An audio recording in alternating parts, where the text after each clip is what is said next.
In 2002, Darwyn Cooke, Ed Brubaker, and Mike Allred relaunched Catwoman as a crime-inspired noir series that changed the character completely.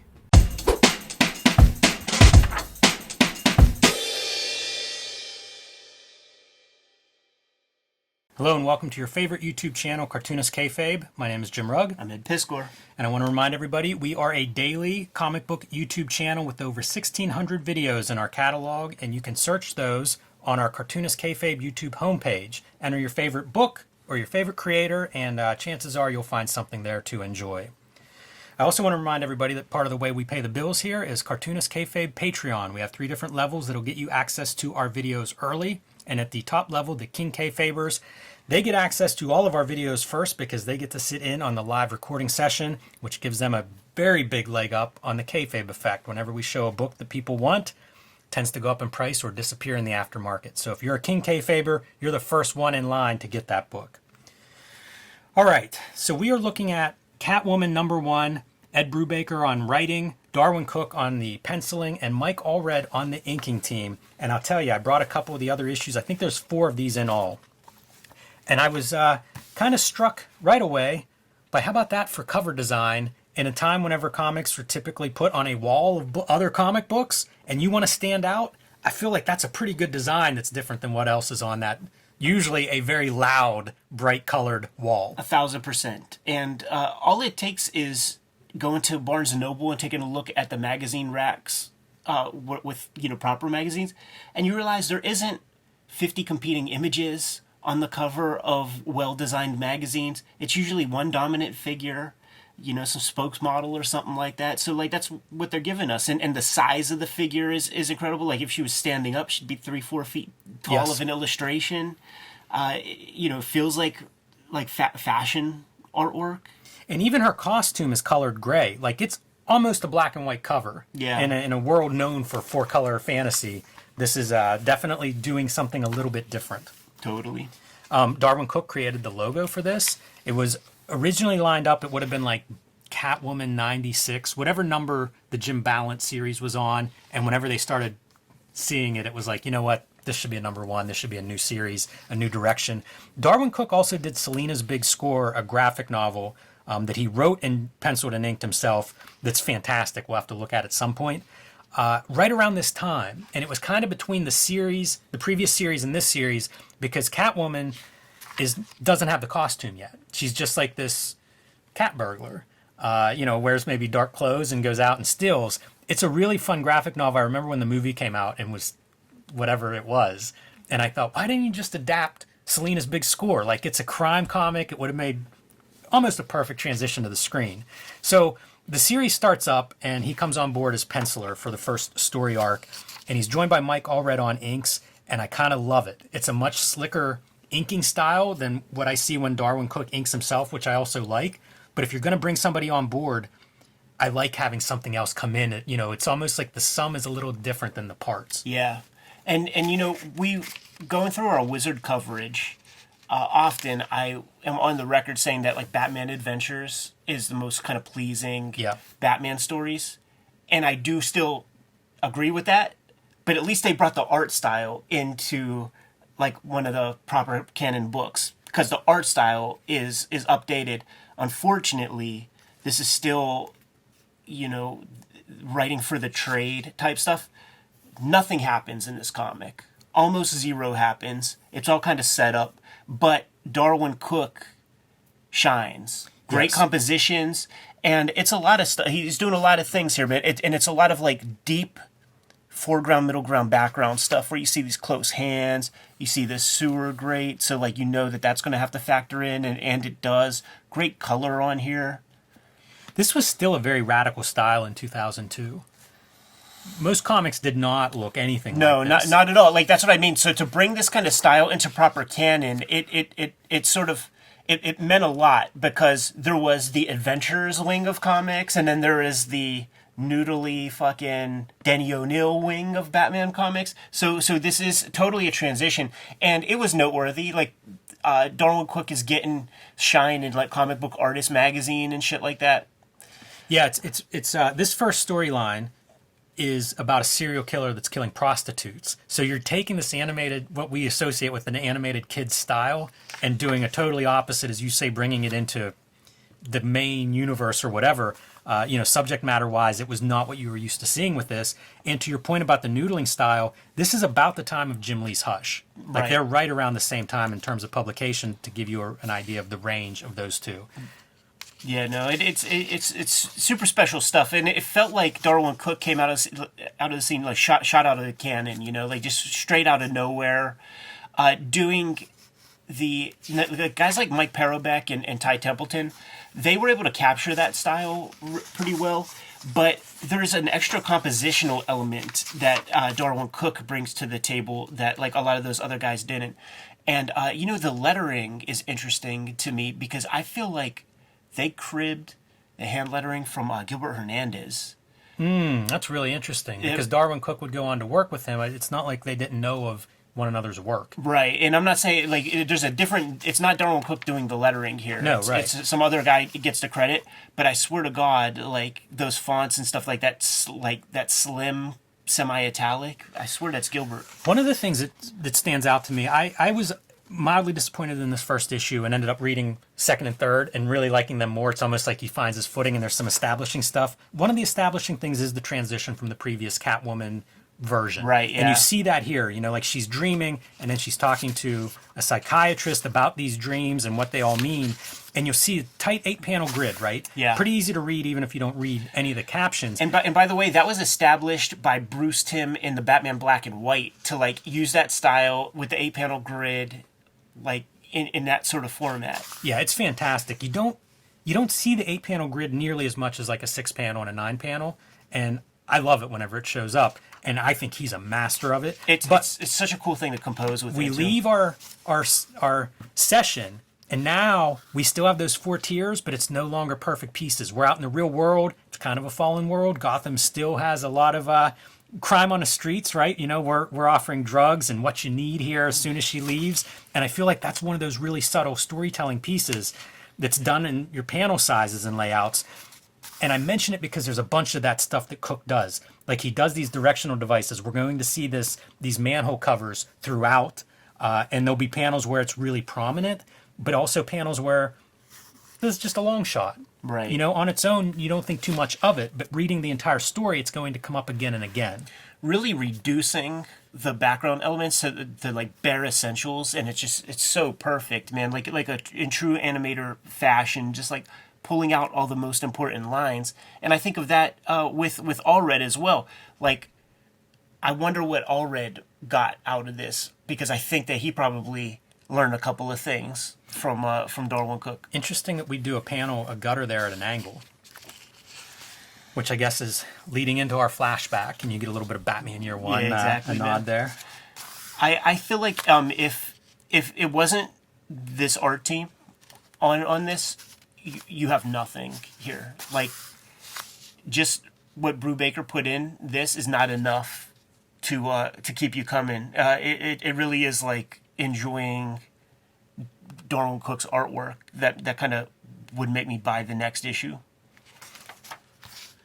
The coloring is very gray, and I think that's intentional because towards the end of the issue they make a comment about she's operating in the gray area that Batman operates in black and white. You know what, dude? I was looking at it on digital. I think it's the paper. Like, I mean, I'm sure that there's like some It little thing going on, desaturates it some, but it is way more poppy and stuff on.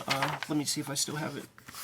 it's always going to be more poppy with that backlit. I'm saying, but it's literally written noticeable by the writer as like calls this world gray. yeah.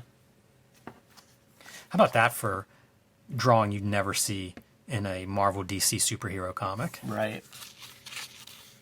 Man, and I feel like there are so many of these little nods to a Batman Year One.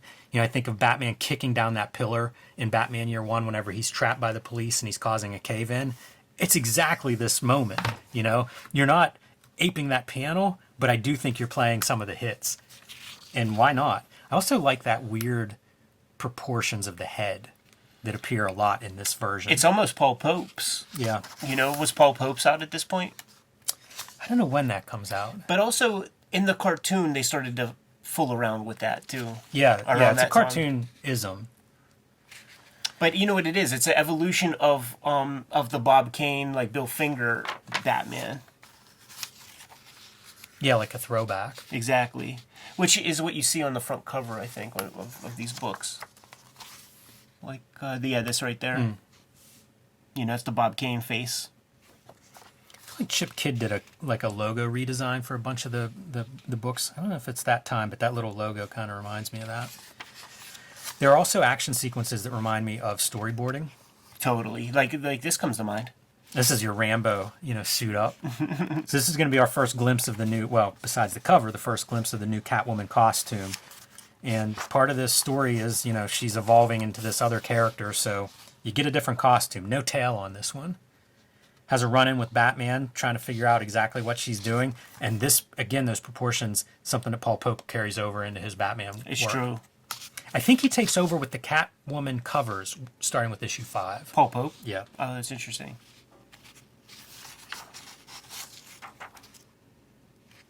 You feel the leather, the way that they shade that.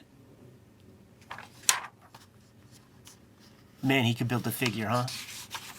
He's so good at animating that figure moving around. And it's so solid, too. Like, the exact, like, blacks on this area. Like, you feel the volume of her butt cheek and stuff. Takes advantage of whenever he does break some of the panels out. It's still a 4-tier grid, but we're using the splash page there to kind of show her off. That's what you want too. First shot in the new costume, give us a money shot. Yeah, give us something. This video is brought to you by the comics that we make. Ed Piskor's Switchblade Shorties is now being serialized on all of our social media every single day. You can see a sample of some of the upcoming storylines here. You can also pick up Hip Hop Family Tree The Omnibus, collecting all 4 volumes of the Hip Hop Family Tree in one handsome hardcover edition, along with 140 extra pages, including lots more art, comics, and notes. Red Room Crypto Killers, the 3rd volume in the Red Room series, will be coming out in January, but you can read the Red Room series in any order. These are all self-contained stories. Oops, I forgot. You're not supposed to flip through this one on YouTube. X-Men Grand Design, the trilogy trade paperback, is now available, collecting all 3 seasons of the X-Men Grand Design story in one handsome volume. My latest comics, Street Angel Princess of Poverty and Deadliest Girl Alive, collect all of my Street Angel comics in 2 handsome books from Image Comics. That is The Homeless Ninja on a Skateboard. I've also been self-publishing some comics and zines lately. True Crime Funnies, 3 nonfiction stories, BW zine celebrating the black and white explosion, and the 1986 zine celebrating the greatest year in comics history. You can get those on jimrugg.com or patreon.com/jimrugg. And my Hulk Grand Design. This collection, the Treasury Oversized Edition, one of my proudest books, available now in very limited quantities as it is out of print. But a new collection of trade paperback of Hulk Grand Design will be available in May this year from Marvel, so start pre-ordering that one now. And now back to our video. Yeah, a lot of setup here. So Holly, also from Batman Year One, shows up. This was a safe house. She thought Selina was dead. Everybody thinks Catwoman was dead. And she's the one that tells Selina that there's a serial killer killing prostitutes. And that's the end of the first issue, is Selina learning that this is your car where the prostitute killer is operating from. I did want to showcase a couple of choice sequences from subsequent issues. So again, start the same thing, 8-panel grid. But now, this is a big wordless action sequence as Selina is infiltrating the police headquarters because she wants to get a look at some of the evidence on these dead prostitutes and figure out what she can tell. What has not come out yet, so you see use of like silhouettes running across the top of a train. And tell me that stuff wouldn't be a storyboard. Oh, totally, man. 16 panels. Another good money shot. And this sequence really impressed me, of just even the space to put in, find a spot where the credits will go. But you see like the silhouettes as she's like running up and climbing over the top of the building. Even something like this that's kind of a decorative splash page, you still have readable storytelling. Oh, yeah. Yeah, he's, as you say, I feel like, he had tried to break into comics, and the story is they lost one of his samples for years. Right. So, I think it's a guy who really wanted to do this and instead ended up in animation honing his chops. And then when he gets a chance, it does feel like he's fired out of a cannon, not just for Catwoman, but for everything that he's doing. Absolutely. Yeah, just pure comics here. Yeah, you can really see her coming in, even tricking the police, like getting them, lulling them out, and then infiltrating through a vent. Like, easy for us to understand. You've seen that in movies before, but pretty well done here, and it happens very quickly. By the way, Dark Knight Strikes Again ad in here, so kind of quite a time period. How about this? Pretty good layout for a splash page or page one, especially after 2 8-panel grids. And again, use of color here really pops. Yeah, the colorist is definitely noteworthy. Yeah, I wonder how much the creative team, if they're all working together on that. But again, to me, it feels like Darwyn Cooke just really figuring out what he wants to do and going for it. You know, I think even like the splash, double page splash, you're seeing like more adventure. Maybe a note that they were starting to get from the audience or from an editor or somebody of like, let's go a little bit harder, a little more dynamic. And maybe it's just storytelling. If you were to read this in collection, I wonder if it is something that just builds in intensity as the story goes on. I'm sure it does, man, but it's making no use of the format of comic books to play that game. You know, get $10 into it before you get to the real heart. Like, nah, man, you got to make each issue a complete unit. I think that Cooke and Allred would cross paths again around this time at Marvel with some of the X-Force and spin-offs and stuff. Jay Bone comes on a couple of those, but I think Darwyn Cooke does a Goop or Zoop or... Is that true? Loop. Well, it might not be true. I think so, but I could be wrong about that because I associate Jay Bone with Darwyn Cooke, and I think he does some of that stuff. But I feel like Cooke does something, maybe a Wolverine dupe thing. I'm so out of it at this point for sure. Like, man, I think about, 2002. I got a proper job, and you know what I'm doing? I'm scooping up these Lone Wolf and Cubs. I'm reading Sandman for the first time. I think the Astro Boys are being serialized in $10 a month. Mm-hmm.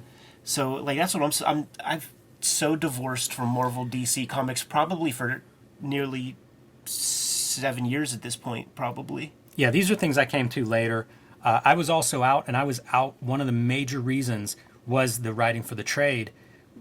Life is picking up at that point. 2002, It's like, at that point, the internet is pretty much up and running. There's just so much going on. And the idea that, like, I got to remember, like, 3 months ago what happened in this comic book. Right. It just became not fun for me to read. And I know a lot of people who had that similar... I've had this conversation with people who, they still had their pull list. Right. And it's almost a habit as opposed to, like, oh, yeah, I'm getting the juice from it that I used to get. Right. And, like, for me, the juice had fallen off. Totally. And I blamed some of that, like, just elongated storytelling. Yeah. When stuff like the Ice Haven issue of 8-Ball is coming out at this time, it's like it's hard to compete. Yeah, I agree. Good to go? I am. Kayfabers, like, follow, subscribe to the YouTube channel, hit the bell so that we could notify you when new videos are available. We are a daily YouTube channel with more than 1,600 videos at your disposal. We might have talked about your favorite comics. Go on the front page of the Cartoonist Kayfabe YouTube channel, hit the magnifying glass, search for your favorite titles, check out those episodes. But if we did not cover your favorite comics, just let us know in the comments and we will push those comics a little bit higher on our to-read pile. We have a Patreon where the King Kayfabers mitigate the kayfabe effect by getting in early. They get all the videos before anybody else. And, if you're awake, available, and at a computer or some sort of online device, you get to hang out with us in the live stream recording session that we are doing. And we've got about 50 people in there right now, Jimmy. So it's small, it's intimate, it's private, but they're also the people getting the comics before anybody else has the option to do so. Ultimately, the videos are brought to you by the books that we make. You don't buy our books, we can't make videos, man. Can't keep the lights on in the studio. So before you is a smattering of the books that we have out there. But let's get into the details. Jimmy, what do you have? Hulk Grand Design. This is the Treasury Collection that is actually out of print. If your store still has one of these and you don't, you want to scoop that up. But good news, Marvel is reprinting this for a May release this year. It will be a trade paperback format, so kind of the mass market version, and you can pick that one up. You can pre-order that one now wherever you buy books or comics. I have also been self-publishing some zines and mini-comics, the BW zine celebrating the Black and White Explosion, the 1986 zine celebrating the greatest year in comics, and True Crime Funnies, 3 nonfiction stories, a couple of wrestling stories in addition to your typical true crime kind of crime comic. You can get those on jimrugg.com or patreon.com/jimrugg. And my latest book releases, Street Angel Princess of Poverty and Street Angel Deadliest Girl Alive, collecting the adventures of the Homeless Ninja on a Skateboarder. We have a full color version, and we have some of the original comics as they originally appeared in black and white. Those are both now available from Image Comics. I'm doing a new experiment for 2024. I'm serializing daily comic strips on all my social media, including the Cartoonist Kayfabe social media. It's called Switchblade Shorties. These are some of the more recent strips that I drew. Have yet to scan them in and get them to look like they will in their final book publication. But hit any of my social media up for that, and you could check out Switchblade Shorties that way. I'll put videos out on Saturdays on the Kayfabe channel with reading the week's prior Switchblade comics. X-Men Grand Design Trilogy trade paperback collects all the X-Men Grand Design comics that I did. This is the third round of Red Room comics in trade paperback forms called Crypto Killers, and it comes out January 14th. So scoop that comic up sooner than later. There's a limited number of those out there, and there are also a limited number of the Hip Hop Family Tree omnibus books out there right now. It's been climbing on the Amazon charts in a big way the past couple of weeks. I've seen it on a lot of people's Instagram stories when the holidays came through. So we've got a very nominal amount of these books left. Scoop them up if you see them. It's the best book I made with a lot of extras that give you a reason to buy the book beyond if you have those original volumes. Like I said before, the books are the most important way to keep the channel rocking, but there are some direct ways to support the Cartoonist Kayfabe channel. Jimmy, if you'll let the people know. Subscribe to the Cartoonist Kayfabe e-newsletter at the links below this video. You can also find Cartoonist Kayfabe t-shirts, merchandise, hats, and more at our spread shop. That link is also under this video. There you have it, all the ways to support the Cartoonist Kayfabe channel and keep things rocking in 2024. Give them those marching orders, Jimmy, and we'll be on our way. Read more comics.